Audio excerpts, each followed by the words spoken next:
You want to know what's so absolutely hilarious about this situation I'm bringing to you right now? Is that I was on a live stream on Lisa Cabrera's channel, and we were talking about how a lot of these politicians be pandering to people and what they'll do to get votes.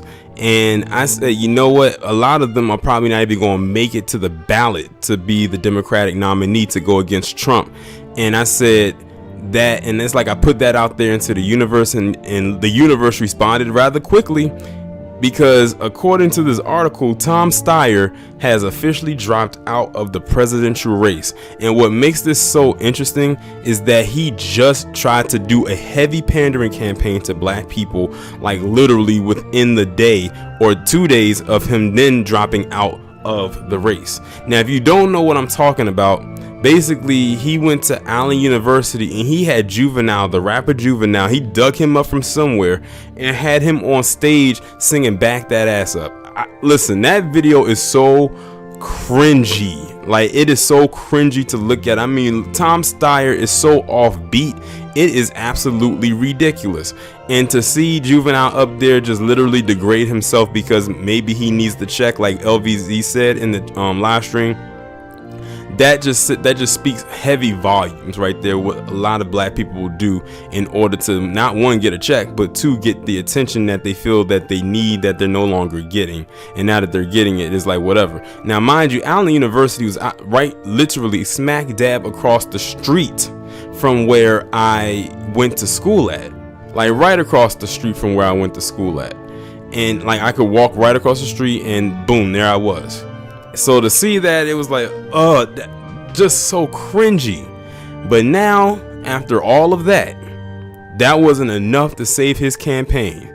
Now, mind you, this guy is a billionaire, so he probably could almost fund his entire campaign himself, but that wasn't enough to keep him in the race.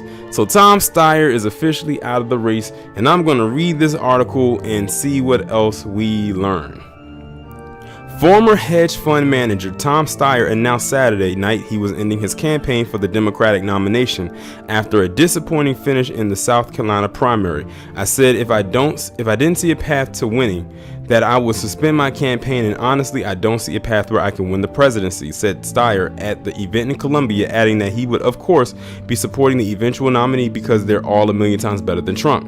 When the Lord closes a door, he opens a window, continued Steyer. I will find that window and crawl through it with you. I promise you that. I love you very much. This has been a great experience. I have zero regrets. Meeting you and the rest of the American people is the highlight of my life. Steyer has spent over $22 million in South Carolina, far more than his competitors, but may not secure a single delegate from the state after finishing third behind former Vice President Joe Biden and Senator Bernie Sanders. He also invested heavily in Nevada, but finished a disappointing fifth in last week's caucuses with just 4.7% of the vote. Steyer has spent at least $200 million of his personal fortune on the race. The billionaire was a late entrant in the race, which is probably what affected him the most. But I think he tried to pull a Mike Bloomberg. I think that's what he tried to do.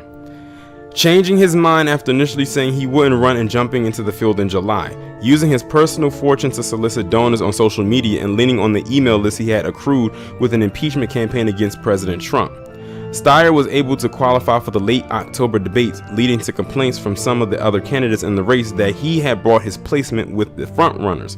Steyer made a focus of trying to attract African American voters, stating in every debate that he was the only candidate on stage in favor of reparations for slavery.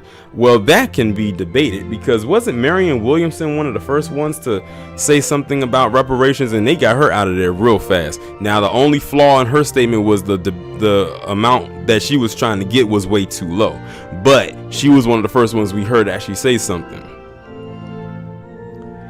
His expenditures in South Carolina divided Democrats there, with some accusations that he was attempting to buy support. Attempting to buy or willing to do, because the way it would look like he was willing to do just that. Look at what I just said with him performing that cringy performance at Allen University.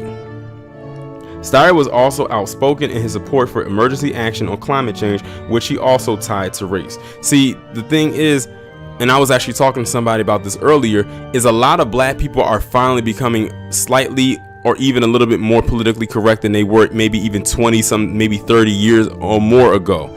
We have now noticed the pattern in which a lot of these politicians, as I call them, have been trying to weasel their way into buying our support, and we're like, that's not enough. We need more than you trying to buy our support, because you can buy our support all you want, but if you get in, then what is in it for us? And I think after 44, a lot of black people have become more aware of it and of how this thing finally works.